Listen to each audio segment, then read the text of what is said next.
Maybe you think that you can bring the world into changes and development at all.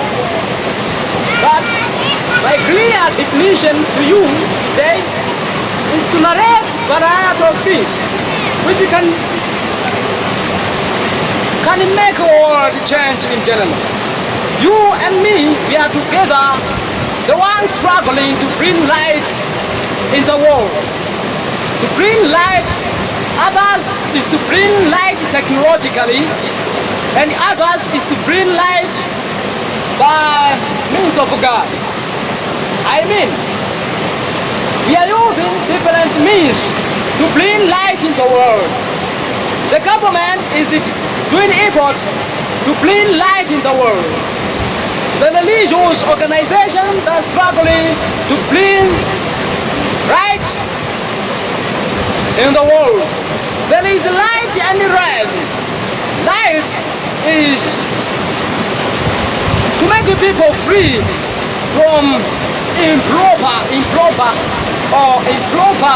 knowledge, which is out of fact.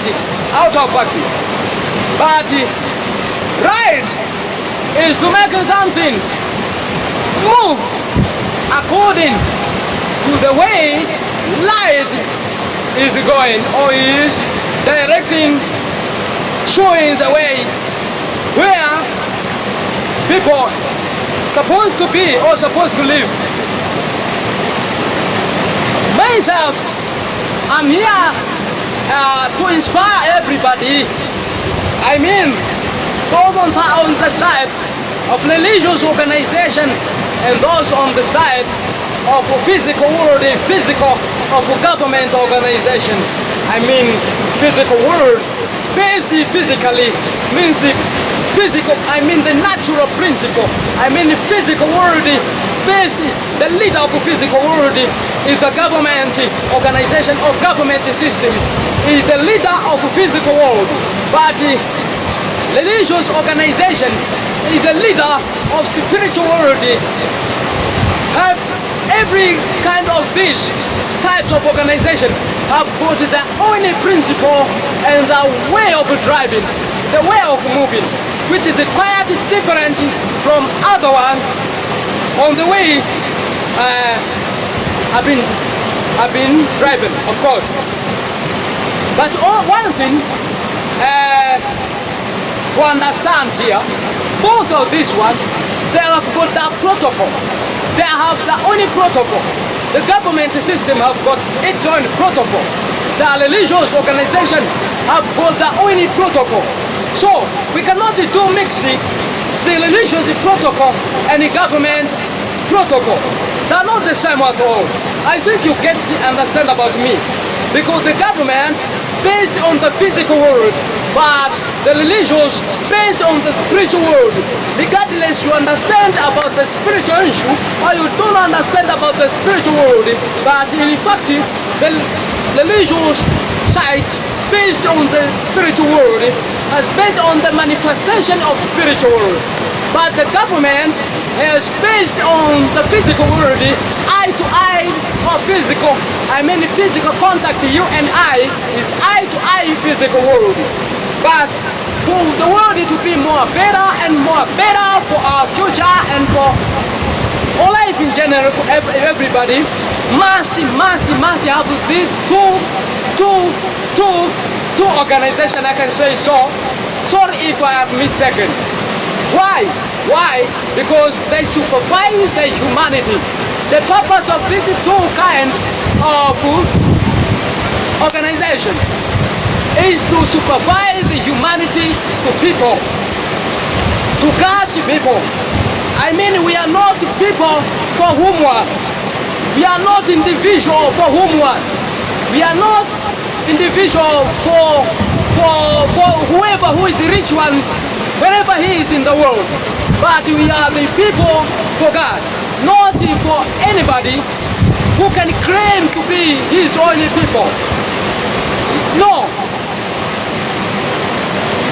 Only thing, we have a supervisor to supervise different systems through religions, organization, or government organization. I think you catch up, of course. Why all these organizations are supposed to there must be. The religious organization has to bring humanity to people living on earth. And the government system has also to give humanity to its people. The same definition of God allowing the system of government being present so that to guide humanity on earth, wherever human is, to guide humanity. Thus, what if the government go against the humanity? Who is going to correct it? Who is going to correct it, if not to punish it? I mean, the religious organization or the religious system have got the power and the authority from God, because all these religious and the government organizations are from God. Then it has the right to correct the government or the government organization wherever it is present throughout the world. And what if the religious organization that also they're going against the humanity? Who has to correct it? If the government organization in the same aspect as to, if the religious organization on the same aspect as to the government organization do or has mistaken, the responsibility is still to give definition to the religious organization, to obey the humanity and to respect it according to what has been written. I mean, to ensure that each one have to correct each other as to different armies in the world. They correct themselves if there is a certain general or commander or corporal or captain or anyone have mistaken. They're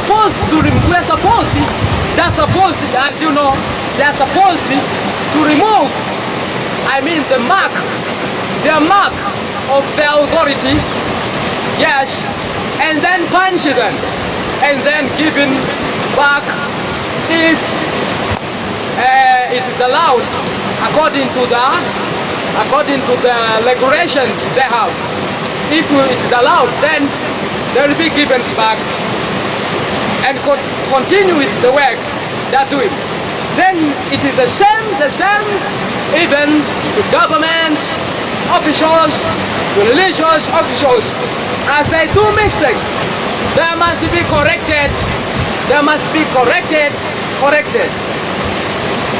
One thing we don't understand is that we are in the world and we don't have time to correct everybody privately. Of course, the privately is very important, but privately to whom one? Everything depends to a person you wish to talk privately. Is there any room for you? Is there any room for conversation, for a dialogue? If a man you wish to correct him, don't wish conversation, dialogue, or don't wish such, those things, or cannot give you a free chance to meet with you privately, easy. He is so busy. What can you do, of course? Only thing is to correct it publicly, as I do myself here. That is the only thing, because we can build a peace, we can remove crisis, we We can build humanity by conversation, by sitting together, by discussing together how things are, how we can correct them, how we can solve. That is the only thing we can solve. And even God can praise us. Then, what is my aim to talk today? My aim is to tell you, my friend, my brother, my sister, that whenever we are in government organization or in religious organization, we are supposed to correct each other fearlessly. And then we can build peace and remove crisis. Because misunderstanding we have is due to gospel. Gospel is so bad. It is better for you to talk. If you wish to talk with me, correct me, call me, let's talk together, share our ideas together. I think we have done something which is good. But gossiping is so bad. It can play a correlation, which is good one. Maybe we are supposed to bring future which is perfect and good and bring growth to God, of course. Then talking just like this, I'm finishing and say, God so bless you so much for this non-interactive conversation. God bless you so much.